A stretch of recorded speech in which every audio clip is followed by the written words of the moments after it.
So hey everyone, welcome back to Android competitive classes और मैं हूं मिशा।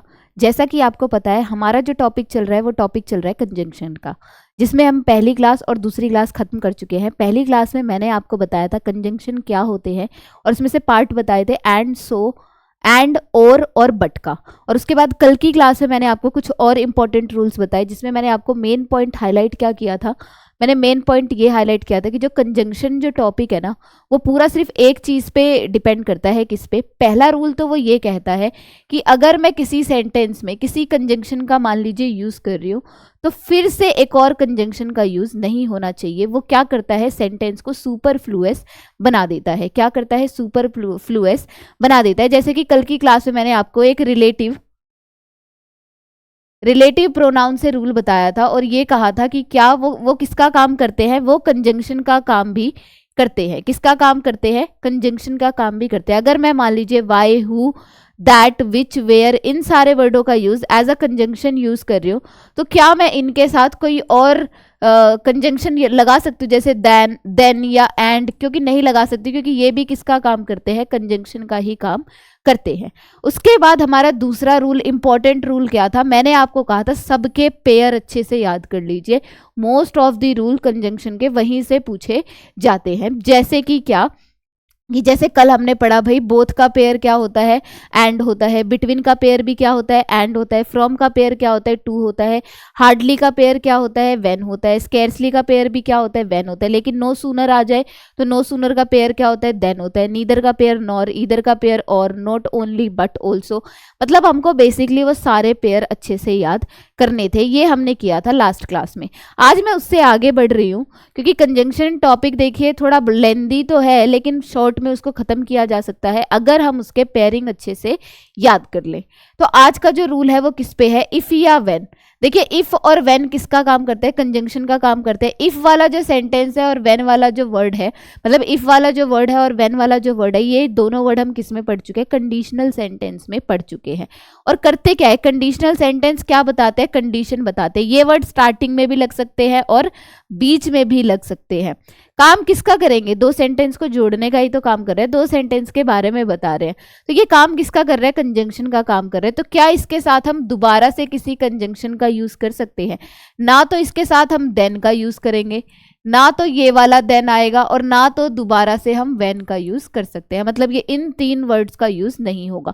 और जब भी हमारे कंडीशनल वर्ड आते हैं, ये तो सिर्फ इफ और व्हेन दे रखा है, अगर अनलेस अनटिल भी आ जाए, व्हेन एवर भी आ जाए, एज लॉन्ग एज आ जाए, प्रोवाइडेड आ जाए, ये सारे वर्ड किसको डिनोट करते हैं? कंडीशन को। तो बिल्कुल इसके बाद वाला जो सेंटेंस होता है ना, वो किस में होना चाहिए? सिंपल प्रेजेंट में। और उसके बाद वाला सेंटेंस किस में होना चाहिए? सिंपल फ्यूचर में। यानी हम उसमें किसका यूज कर सकते हैं? विल और शेल के साथ हम क्या लगा सकते हैं? वर्ब की फर्स्ट फॉर्म। लेकिन इसमें विल और शेल का यूज नहीं होना चाहिए। इसमें वर्ब की फर्स्ट फॉर्म के साथ SEIS या वर्ब की फर्स्ट फॉर्म का ही यूज होगा। जैसे कि क्वेश्चन है, when I come then I will meet you. फिर से उसने किसका यूज कर दिया भाई? ये जब खुद ही बता रहा है कि जब मैं मतलब आऊंगा तभी मैं तुमसे क्या करूंगा? मिलूंगा। सेंटेंस क्या? प्रेजेंट में और फ्यूचर में। क्या मैं दोबारा से कंजंक्शन का यूज करूंगी? नहीं करूंगी। ना तो यहाँ पे THEN आएगा, ना तो THAN आएगा। दोनों में मैं डिफरेंस बता देती हूँ। ये वाला जो देन होता है ये कंडीशन को बताता है, और ये वाला जो देन होता है ई वाला, ये किसको बताता है? टाइम को बताता है। ये डिफरेंस है इन दोनों THAN में और THEN में। ये वाला देन कंपैरिजन को भी बताता है और नो सूनर का भी पेयर होता है। इसके बाद नेक्स्ट रूल क्या है? जैसे कि इसके साथ हम देन का यूज नहीं कर सकते, वैसे ही सिंस, एज और बिकॉज के साथ हम किसका यूज नहीं कर सकते? सो या देयरफॉर को। क्योंकि ये देखिए किसको बताते हैं? रीजन को। जैसे मैं कहूँ बिकॉज वर्ड क्या है? क्योंकि। भाई क्या बता रहा है? रीजन बता रहा है। और सो दैट या देयरफॉर ये भी क्या बताते हैं? रीजन। क्या मैं दोबारा से दो वर्ड का यूज कर सकती हूँ? वो क्या कर देगा? सेंटेंस को सुपरफ्लुअस, यानी एक से ज्यादा कंजंक्शन एक सेंटेंस में रिपीट, मतलब एक सेंटेंस के लिए हम नहीं लगा सकते। वो क्या कर देगा? सेंटेंस को सुपरफ्लुअस यानी जरूरत से ज्यादा बना देगा, और तभी हमारा सेंटेंस क्या हो जाएगा? गलत हो जाएगा। जैसे कि क्वेश्चन है, since I was ill I could not come. कि यहाँ पे क्या होना चाहिए? अगर सिंस यहाँ पे वर्ड दे रहा है तो यहाँ पे हम क्या नहीं लगा सकते थे भाई? ना तो सो लगा सकते थे, ना तो देयर लगा सकते थे। बिना सो और देयर के हमारा सेंटेंस क्या है? बिल्कुल करेक्ट है। बस हमको पेयरिंग याद करनी है। वो तो मैं अलग अलग रूल्स में आपको हर चीज डिनोट कर रही हूँ, इसलिए टॉपिक थोड़ा लेंदी लग रहा है, वरना वो है नहीं। नेक्स्ट है अनलेस, अनटिल और टिल। देखिए अगर मैं इसको शॉर्ट फॉर्म में बताऊं तो कुछ ही सेकंड्स में बता सकती हूँ, लेकिन इलैबोरेशन में पढ़ना है तो वो भी पढ़ सकते हैं। देखिए अनटिल और अनलेस दोनों ही क्या है, कंडीशनल वर्ड है। अनलेस किसको बताता है, शर्त को, यानी कि कंडीशन को बताता है। ये बात मैंने आपको कंडीशनल सेंटेंस में बहुत ही अच्छे से बताई है। जिन्होंने कंडीशनल सेंटेंस की क्लास नहीं देखी है वो जाके उसे चेकआउट कर सकते हैं, वहां से मतलब मैक्सिमम क्वेश्चंस बनते हैं। तो हर रूल के 2 से 3 एक्सपेक्ट्स है, वो मैं क्लियर भी करती जाऊँ। जैसे कंजंक्शन में उसका पार्ट ये होगा कि हम दोबारा कंजंक्शन का यूज नहीं करेंगे। कंडीशनल पार्ट क्या कहता है भाई, पहला सेंटेंस तो किस में होना चाहिए, सिंपल प्रेजेंट में, दूसरा किस में होगा, सिंपल फ्यूचर में, और तीसरा रूल क्या होता है कि भाई जो ये अनलेस, अनटिल, ये जो वर्ड होते हैं ना, ये अपने आप में ही नेगेटिव होते हैं। इनके साथ हम किसी और नेगेटिव वर्ड का यूज नहीं कर सकते। अभी मैं बता रही थी अनलेस किसके लिए लगता है, कंडीशन के लिए, यानी शर्त को बताता है। वहीं अनटिल किसके लिए लगता है, जो किसको बताता है, टाइम को बताता है। और यही चीज इन्होंने यहाँ लिख रखी है। अनटिल तथा अनलेस में यह फर्क है कि अनटिल किसको बताता है, टाइम को, और अनलेस किसको बताता है, शर्त को, यानी कि कंडीशन को। अब देखिए हम क्वेश्चन देखते हैं। अनटिल द लाइट्स टर्न क्या है, सेंटेंस सिंपल प्रेजेंट में, यानी कि वर्ब की फर्स्ट फॉर्म के साथ SEIS। बिल्कुल सही है सेंटेंस, लेकिन अगर इसमें वो विल लगा देता तो हमारा सेंटेंस यहीं पे एरर होता। यहाँ हम विल या शेल का यूज नहीं कर सकते और ना ही किसी नेगेटिव वर्ड का यूज कर सकते हैं। इसके बाद है नो वन विल स्टॉप। ये क्या है, नो वन विल स्टॉप। यहाँ पे हमारा क्वेश्चन खत्म होता है। नेक्स्ट क्वेश्चन है unless you work hard you want succeed, कि जब तक तुम क्या नहीं करोगे, मेहनत नहीं करोगे, और आज मेहनत करेंगे तभी तो उसका कहा रिजल्ट कब मिलेगा, फ्यूचर में। तो ये सेंटेंस किस में होना चाहिए, सिंपल प्रेजेंट में, और ये किस में होगा, सिंपल फ्यूचर टेंस में। नेक्स्ट क्वेश्चन है अगर हम मतलब देखिए अनलेस अनटिल से सेंटेंस की शुरुआत तो हो जाती है, लेकिन टिल से हम कभी भी क्या नहीं करते, सेंटेंस की शुरुआत नहीं करते हैं। टिल से कभी भी सेंटेंस की शुरुआत नहीं होगी, जैसे टिल या अनटिल, क्योंकि टिल भी किसको बताता है, वैसे तो टाइम को बताता है, लेकिन ये कंडीशन के फॉर्म में यूज नहीं होता। टिल या until the train gets the signal it will not proceed, कि भाई जब तक क्या नहीं करेगी, जो जब तक हमको क्या नहीं मिलेगा, भाई ट्रेन को जब तक क्या नहीं मिल जाता, सिग्नल नहीं मिल जाता, वो आगे नहीं चलेगी। वो क्या नहीं होगी, आगे नहीं चलेगी। क्या है सेंटेंस, सिंपल प्रेजेंट में, आगे वाला है सिंपल फ्यूचर में। तो यहाँ पे टिल का यूज नहीं होना चाहिए था, क्या आएगा, अनटिल। ये केस हमको अच्छे से याद करने हैं। नेक्स्ट रूल आता है देखिए डाउट और डाउटफुल से। ये मैंने आपको शायद रिलेटिव प्रोनाउन में नहीं मतलब लिखवाना चाह रही थी बट नहीं लिखवाया था, क्योंकि अगर कंजंक्शन में रिलेटिव प्रोनाउन को मैंने प्रायोरिटी दी थी, जिसमें मैंने आपको who, which, that, where, why, when, इन सब के केस अच्छे से बता दिए थे कि वो रिलेटिव प्रोनाउन कंजंक्शन का काम कैसे करते हैं। और आज मैंने एक रूल और क्लियर कर दिया कि अगर WH फैमिली रिलेटिव प्रोनाउन का काम कर रही है तो उसके साथ हम कोई और कंजंक्शन जैसे एंड हो गया, देन हो गया, व्हेन, किसी का यूज नहीं करते हैं। तो आप देखिए जब भी मैंने आपको किसकी बात करी है, कंडीशनल सेंटेंस की बात करी है, किसकी कंडीशन की या रिलेटिव प्रोनाउन की, तो यहाँ पे हम डाउटफुल मतलब जो ये इफ और वेदर होता है ना, 2 केसेस में यूज होता है।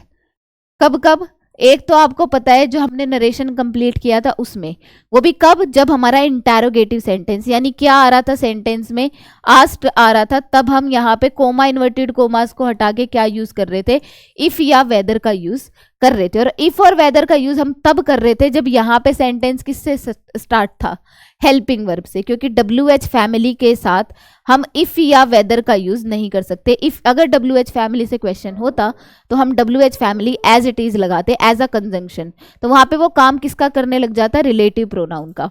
तो देखिए डाउट और डाउटफुल, जैसे कोई भी ऐसे वर्ड आ जाए जो किसको डिनोट करते हैं, 100% श्योरिटी जब ना हो, कोई मे वर्ड आ गया, नॉट सर्टेन आ गया, आई एम डाउटफुल आ गया, डाउटफुल आ गया, अगर इन सारे शब्दों का यूज PC में हो रहा है तो हमारा कंजंक्शन इफ या वेदर हो सकता है। क्या हो सकता है, इफ या वेदर हो सकता है, लेकिन मतलब हम चॉइस कर सकते हैं, या तो इफ आएगा या तो वेदर, दोनों ही सही है। लेकिन अगर हमारा सेंटेंस क्या हो जाता, नेगेटिव, अगर हमारा सेंटेंस क्या हो जाए, नेगेटिव, या इधर वाले सेंटेंस में क्या आ जाए, और आ जाए या और नोट आ जाए, तब हम सिर्फ और सिर्फ किसका यूज करते हैं, वेदर का ही यूज करते हैं। तब हम इफ या वेदर में चॉइस नहीं कर सकते, और यही बात यहाँ पे इलैबोरेशन में लिखी है। आप चाहो तो इसका एज इट इज स्क्रीनशॉट ले सकते हो। डाउट के बाद अफर्मेटिव सेंटेंस में इफ या वेदर का यूज होता है। क्या होता है? इफ और वेदर का यूज होता है। लेकिन नेगेटिव और इंटेरोगेटिव सेंटेंस में डाउट के बाद हम किसका यूज करते हैं? दैट का। क्योंकि मैंने आपको बताया है इंटेरोगेटिव में जब क्या आ जाए, WH फैमिली आ जाए, तब हम किसका यूज करते हैं? दैट का यूज करते हैं। लेकिन WH फैमिली और दैट दो कंजंक्शन हम रिपीट नहीं करेंगे। या तो हम रिलेटिव प्रोनाउन को ही प्रायोरिटी देंगे, या तो किसको, अगर दैट का केस लग रहा है, क्योंकि दैट भी किसका काम करता है? एक रिलेटिव प्रोनाउन का ही काम करता है, जिसको नरेशन में हम क्या बोल देते हैं, जो क्या करता है, कोमा, इन्वर्टेड कोमास को हटा के हम एक कंजंक्शन दैट का यूज करते हैं नॉर्मल सेंटेंसेस में। नेक्स्ट है डाउटफुल के बाद भी अफर्मेटिव सेंटेंस में इफ या वेदर का सेम रूल हो गया, और नेगेटिव में और इंटेरोगेटिव में हम क्या डाउटफुल के बाद किसका यूज करते हैं? दैट का यूज करते हैं। तो ये डाउट और डाउटफुल के दोनों सेम ही केसेस है, और मैंने आपको इसको एक शॉर्ट नोट में बता दिया कि आपको क्या चीज याद रखनी थी। जैसे कि क्वेश्चन है, ही डाउट्स दैट इफ या whether she will help him. अब देखिए ये भी क्या है? कंजंक्शन, और ये भी क्या है? कंजंक्शन। क्या है? ये भी कंजंक्शन है और ये भी क्या है? कंजंक्शन। यहाँ पे वर्ड किसका यूज कर रहा है? डाउट का। तो क्या हम दैट का यूज करते हैं? अगर हमारा सेंटेंस नेगेटिव होता या इंटेरोगेटिव होता तब हम दैट लगाते, इफ या वेदर नहीं लगाते। क्या हमारा सेंटेंस इंटेरोगेटिव या नेगेटिव है? बिल्कुल नहीं है, इसीलिए हम दैट का यूज नहीं करेंगे। किसका यूज करेंगे? इफ या वेदर का। और इसको आप वैसे भी क्रैक आउट कर सकते थे कि भाई एक ही सेंटेंस में दो रिलेटिव प्रोनाउन या कंजंक्शन नहीं हो सकते थे। अगर ये दोनों आ जाते तो हमारा सेंटेंस क्या हो जाता? बिल्कुल गलत हो जाता। नेक्स्ट सेंटेंस है, I have no doubt if या whether that he will cheat me. Sentence में डाउट का यूज तो हुआ, लेकिन साथ में क्या? सेंटेंस किस में है? नेगेटिव में। अगर सेंटेंस नेगेटिव हो या इंटेरोगेटिव हो, सिर्फ और सिर्फ किसका यूज करते हैं? दैट का यूज करते हैं, ना कि इफ या वेदर का। बस हमें छोटे छोटे से ही रूल याद रखने हैं। नेक्स्ट है, आई एम डाउटफुल। आ गया ये वर्ड। देखिए इफ या वेदर या दैट हम तब लगाते जब हम मतलब दैट वैसे तो लगता है बर्ड्स के लिए, एनिमल्स के लिए, जब भी हमारे पीसी में क्या आ जाए? द सेम आ जाए, ओनली आ जाए, द फ्यू आ जाए, द लिटिल आ जाए, और कोई भी सुपरलेटिव डिग्री आ जाए, तब भी हम किसका यूज करते हैं? दैट का यूज करते हैं। और ये किसके लिए भी लगता है भाई? नरेशन के लिए भी लगता है। अब देखिए डाउटफुल, डाउटफुल वर्ड के साथ दैट आएगा, इफ या वेदर आएगा। My parents will allow me to go to the party. अगर हमारा सेंटेंस किस में होता? नेगेटिव में होता और इंटेरोगेटिव में होता तो हम दैट लगाते। यहाँ पे किसी भी नेगेटिव वर्ड का यूज नहीं है, इसलिए हम दैट नहीं लगाएंगे। इफ या वेदर में से कुछ भी आ सकता है। नेक्स्ट क्वेश्चन है, ही इज नॉट डाउटफुल, कि वह क्या नहीं है? डाउटफुल नहीं है। डाउटफुल वर्ड भी आ रहा है और क्या वर्ड आ रहा है? नेगेटिव। तो आपको डायरेक्ट पता है यहाँ पे क्या आना चाहिए? दैट आना चाहिए। इफ और वेदर का यूज नहीं होगा। बस इतना सा हमें रूल याद रखना था। अगर सेंटेंस अफर्मेटिव है तो इफ या वेदर आएगा, अगर सेंटेंस नेगेटिव है किसमें? डाउट और डाउटफुल में, तो सिर्फ और सिर्फ हम क्या लगाते हैं? दैट लगाते हैं। नेक्स्ट, अब हमारा जो कंजंक्शन है उसके जितने इंपॉर्टेंट रूल्स है वो सारे खत्म हो चुके हैं। मैं लेकर के आई हुई उसका प्रैक्टिस सेट, साथ साथ प्रैक्टिस करेंगे, और जो अगर एक आधा रूल छूट गया होगा वो इसमें ही कवर अप हो जाएगा। क्योंकि वो सारे जो रूल है ना, मतलब बेसिकली बनने किससे हैं? जैसे एक वर्ड मान लीजिए नीदर का यूज हो रहा है, नीदर से ना हर जगह रूल बने हुए हैं। चाहे आप नाउन टॉपिक लगा लीजिए, चाहे आप सब्जेक्ट वर्ब एग्रीमेंट कंजंक्शन लगा लीजिए। कंजंक्शन में पेयर याद करना है, नाउन में नाउन को प्रायोरिटी देंगे, वर्ब में वर्ब को प्रायोरिटी देंगे, एडवर्ब में एडवर्ब को प्रायोरिटी देंगे। बस इतना सकेला। और मैंने हर रूल को हर टॉपिक में जहां जहां इन शब्दों का यूज हुआ है हर रूल को वहां पे बिल्कुल इलैबोरेशन में बताया है। So first question is, you are quite cynical when you say that the reason why we have such a large turnout is because we are serving refreshment। और फिर क्या दिया गया है? No error. देखिए इतना बड़ा सेंटेंस, और मैंने आपको ट्रिक बेस्ड पढ़ाया है कि अगर आप कीवर्ड पे फोकस कर लेंगे तो आपको अपना एरर जो है वो आसानी से मिल जाएगा। देखिए यहाँ पे वर्ड क्या यूज हुआ है? द रीजन, और वो जोड़ किससे रहा है? वाई से। किससे जोड़ रहा है? वाई से। और वाई आपको पता है किसका काम कर रहा है? रिलेटिव प्रोनाउन का काम भी कर रहा है, और साथ साथ किसका काम कर रहा है? मतलब रिलेटिव प्रोनाउन को हम कंजंक्शन भी कहते हैं। अब हम चेक करते क्या हमारा वाई बिल्कुल सही है? दैट भी तो आ सकता था। यहाँ पे क्या बात कर रहा है भाई कि तुम बहुत क्या हो? क्वाइट सिनिकल हो when you say that the reason Y.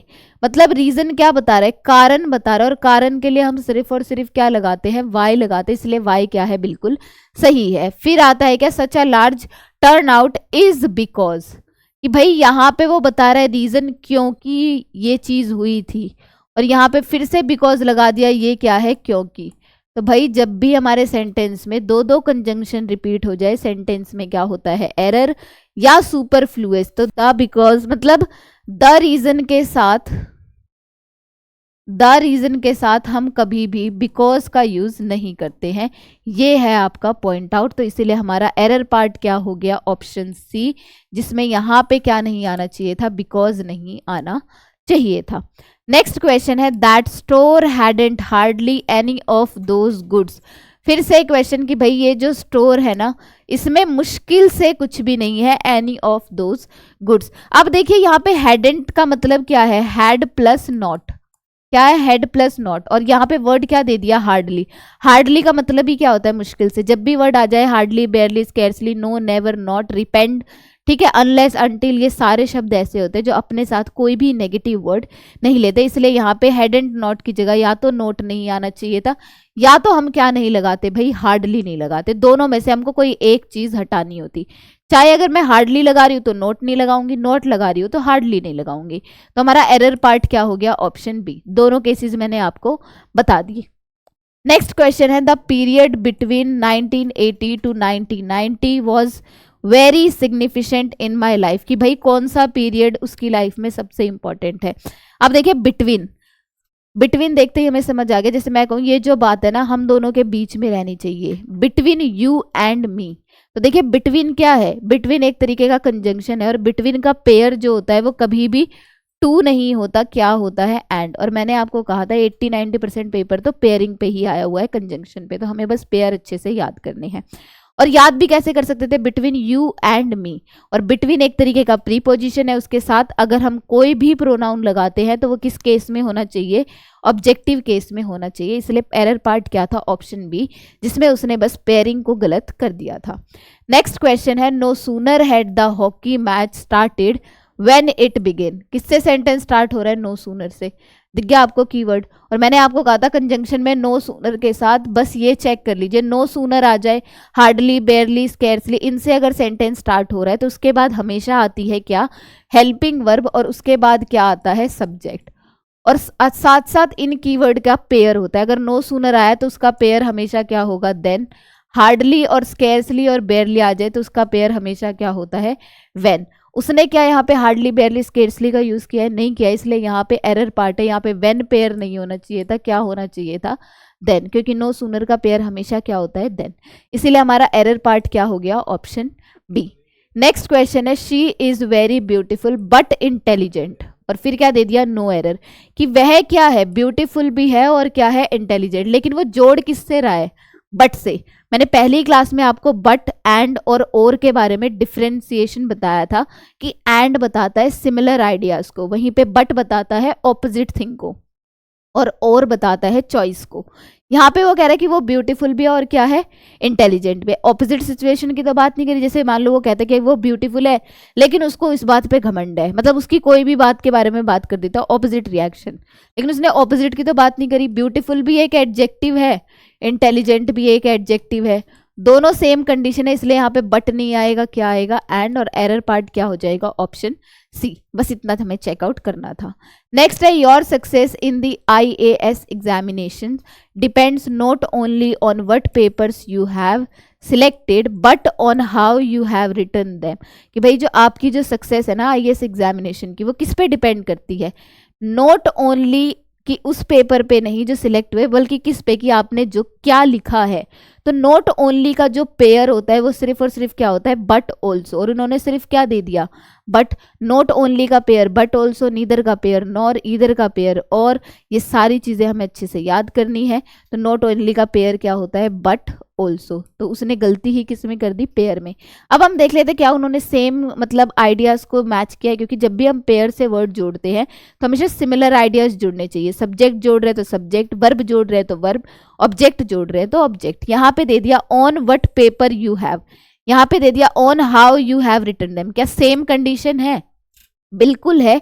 इसीलिए अब हमारी पेयरिंग क्या है, बिल्कुल सही। और हमने पेयरिंग भी सही कर दी और सेम कंडीशन को भी जोड़ दिया। तो एरर पार्ट क्या था, ऑप्शन सी। नेक्स्ट क्वेश्चन है no sooner had he arrived then he was asked to leave again. फिर से नो सूनर आ गया। नो सूनर के बाद हेल्पिंग वर्ब आती है और फिर क्या आता है, सब्जेक्ट। मैच कर रहा है भाई हमारी प्रायोरिटीज को। फिर उसने दे दिया पेयर क्या, देन, जबकि मैंने आपको कहा एक डिफरेंस है इस देन में और इस देन में। ये देन बताता है टाइम को और ये देन किसको बताता है, कंडीशन को बताता है, शर्त को बताता है। और नो सूनर का जो पेयर होता है वो ये वाला देन नहीं होता। कौन से वाला देन होता है, ये वाला। मतलब उसने देन तो दिया लेकिन इस बार उसने स्पेलिंग मिस्टेक कर दी कि उसने THEN वाला दे दिया, जबकि हमको क्या चाहिए, THAN वाला। इसलिए हमारा सही एरर पार्ट क्या होगा, ऑप्शन बी। नेक्स्ट क्वेश्चन कहता है unless you will work hard you can not pass. Unless फिर से आ गया, अनलेस अंटिल टिल, अभी हमने केस पढ़े। अनलेस अंटिल के बाद मतलब हमेशा नेगेटिव वर्ड होते हैं, अपने साथ को मतलब अपने साथ कोई और नेगेटिव वर्ड नहीं लेते। क्या उसने दे रखा है नेगेटिव वर्ड, नहीं दे रखा, यानी हमसे उससे क्वेश्चन नहीं पूछ रहा। फिर मैंने आपको कहा अनलेस अंटिल, इफ आ जाए, फिर उसके बाद क्या आ जाए, सिंस आ जाए, आफ्टर आ जाए, प्रोवाइडेड आ जाए, एज लॉन्ग एज आ जाए, एज सुन एज आ जाए।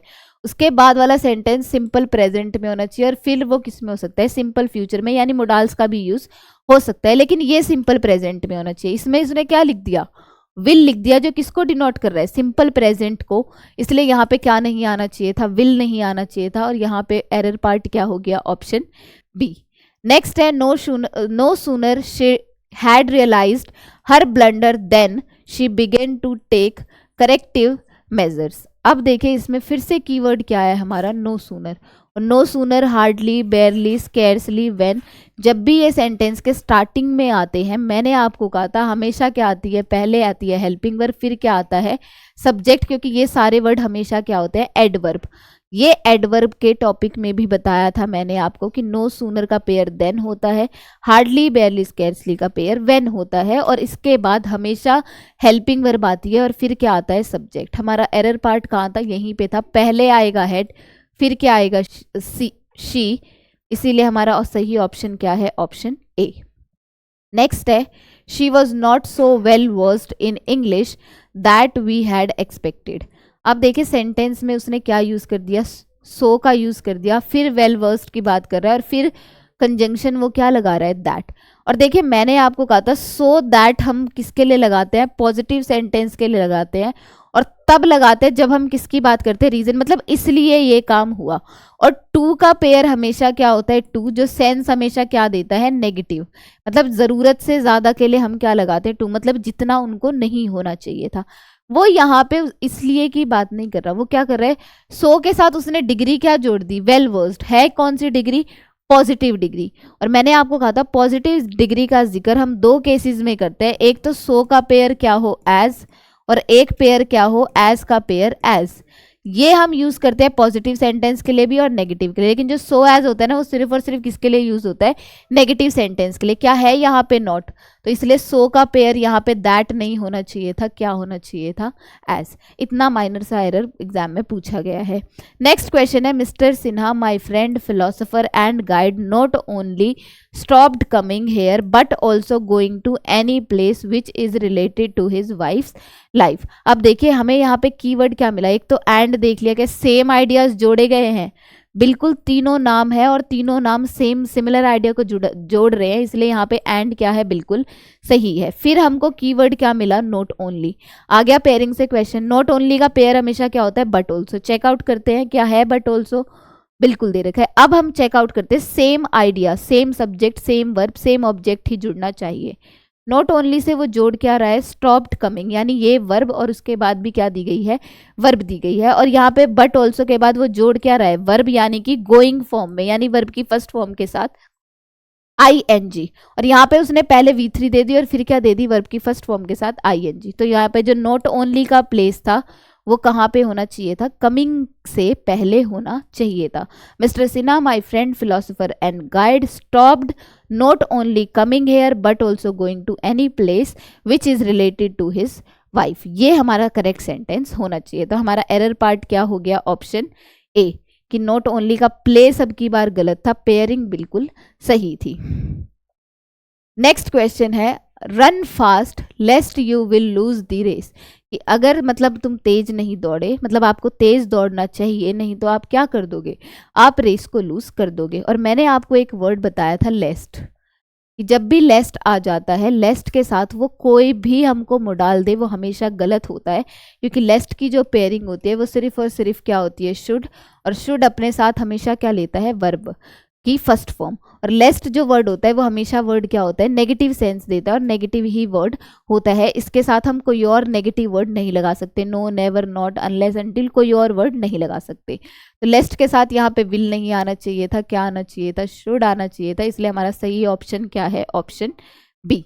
नेक्स्ट क्वेश्चन है, यू मस्ट ईदर, और एक चीज और मैं बता दूं, रादर का पेयर क्या होता है, वैसे तो मैंने कल आपको बता दिया था, रादर का पेयर क्या होता है, देन। अदर का पेयर भी क्या होता है, देन। अदरवाइज का पेयर भी क्या होता है, देन।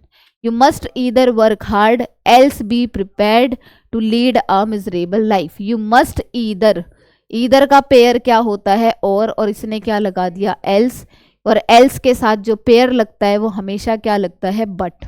एल्स का जो पेयर होता है वो क्या लगता है, हमेशा बट। और हमारी ईदर के साथ क्या सेम कंडीशन जुड़ी हुई है, वर्क हार्ड, और फिर क्या आ दिया, बी प्रिपेयर्ड। दोनों ही चीज क्या है, V1 के बाद उसने क्या यूज किया है, मतलब यहाँ पे हमारी वर्ब फॉर्म क्या है, वर्ब की फर्स्ट फॉर्म, और दोनों ही क्या है, यहाँ पे वर्ब है, और इसलिए हमारी सेम कंडीशन जुड़ रही है। तो हमारा सेंटेंस अब क्या हो गया, बिल्कुल करेक्ट हो गया। और यहाँ पे गलत क्या था, पेयरिंग। सही ऑप्शन क्या हो गया, ऑप्शन सी।